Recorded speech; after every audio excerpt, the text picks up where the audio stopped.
Title: Judge Judy and the Secret Behind the Family's $2,531 Betrayal. It began like any other tense day in Judge Judy's courtroom. But what unfolded was far from ordinary. This wasn't just about money. This was about family loyalty, hidden truths, quiet betrayals, and the way trust can be broken in the very place it's supposed to be strongest, inside a family.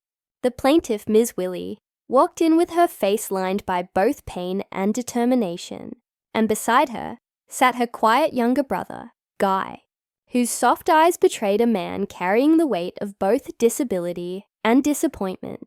Across from them sat Ralph, Guy's older brother, and his wife Bonnie, both stiff in their seats, defiant as though the very walls of the courtroom accused them. What was supposed to be a family support system had turned into a battleground, and under Judge Judy's sharp gaze, nothing was going to stay hidden for long. Judge Judy began the session with her usual directness. This is a particularly sad family situation. From that moment, the courtroom air thickened. Guy, just 22, admitted he was on Social Security disability due to a learning disability. His monthly checks began at $730 and later rose to $850.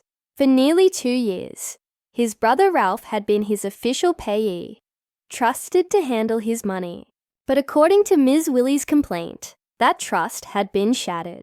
She claimed that during those 2 years, Ralph had misused the funds, paying some bills, but neglecting others, and ultimately taking advantage of Guy's vulnerable situation. Judge Judy pressed, "So, for 2 years, your brother handled all your Social Security income?" Guy nodded. "And he was living with you during this time?" Again, Guy nodded. Ralph jumped in, insisting that the money was spent on Guy's living expenses. He explained they were staying in hotels, sometimes for months, at $175 a week, and that it was his responsibility to cover those costs with Guy's check. But the judge wasn't satisfied with vague claims. She wanted numbers, receipts, proof. The first bombshell came when Judge Judy asked about a $937 phone bill. Ralph shrugged, trying to downplay it. But Bonnie interjected. Most of the calls were to Guy's parents in Las Vegas. At that time, Guy was estranged from the rest of the family, so his only emotional lifeline was nightly conversations with his mother and father. It was heartbreaking. This young man, misunderstood and rejected, clinging to the voices of his parents over the phone, while the bills stacked up higher and higher. Then came the issue of medicine. Ralph insisted insurance was paying, but Bonnie admitted UCLA stopped covering prescriptions after Guy missed several appointments. Stress, confusion, and lack of support had caused him to lose track of his medical needs. Friends like Dennis, a neighbor, often had to step in to drive Guy to the hospital. The cracks in Ralph's support system widened with every detail, showing how disorganized and careless he had been with his brother's well-being. When Judge Judy turned to Ms. Willie and asked where she was during all of this, the courtroom fell quiet. With weary honesty, she admitted she had lupus and kidney failure, making it impossible to take Guy in. Family disagreements, particularly with Ralph, had also created a rift. She had to step away for her own survival, leaving Guy in Ralph's hands, and it was clear she regretted it. But the turning point came when Guy himself finally spoke. His voice trembled as he revealed why he left Ralph's house. One day in Ralph's sporting goods store, Bonnie turned to him and said, "Do you know where all your money's going? On UPS orders in this store." That moment, Guy said, broke him. He realized the truth, that Ralph was dipping into his disability money to cover business expenses. The betrayal cut deep, not just because it was about money, but because it was about trust between brothers. Judge Judy leaned forward. "What kind of store do you have?" Ralph answered, "A sporting goods store." And Guy explained how he worked there every day, answering phones, stocking, sometimes even cleaning. For this, Ralph paid him a pitiful $10 a day, if he paid him at all. Judge Judy's eyes flashed with anger. He's your brother, not your slave. If he's working in your store, he gets an hourly wage, minimum wage.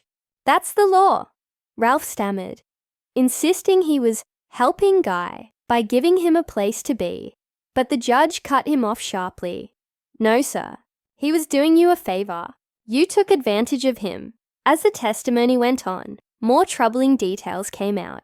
Bonnie admitted she would sometimes write checks in Guy's name, have him cash them, and then take the money back, giving him a fraction as allowance.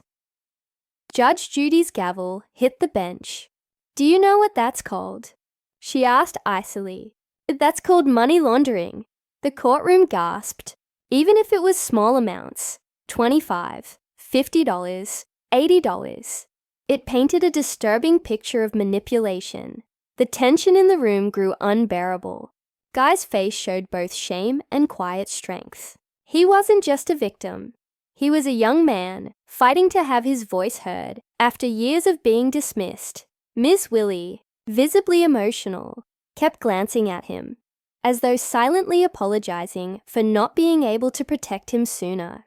Ralph sat stiff, his pride cracking under Judge Judy's relentless logic. And Bonnie, once so vocal, now looked down at her hands, her earlier confidence dissolving into silence. Finally, Judge Judy delivered her verdict.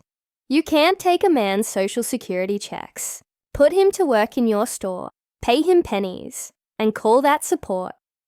That's exploitation. She awarded Guy $2,531. Not just money, but a symbolic recognition of the injustice he endured. The gavel came down with a thud. The case was over, but the weight of it lingered. Families aren't supposed to destroy each other over money. Brothers aren't supposed to betray brothers. Vulnerable people aren't supposed to be used for profit. And yet, it all happened here, in the shadow of broken trust.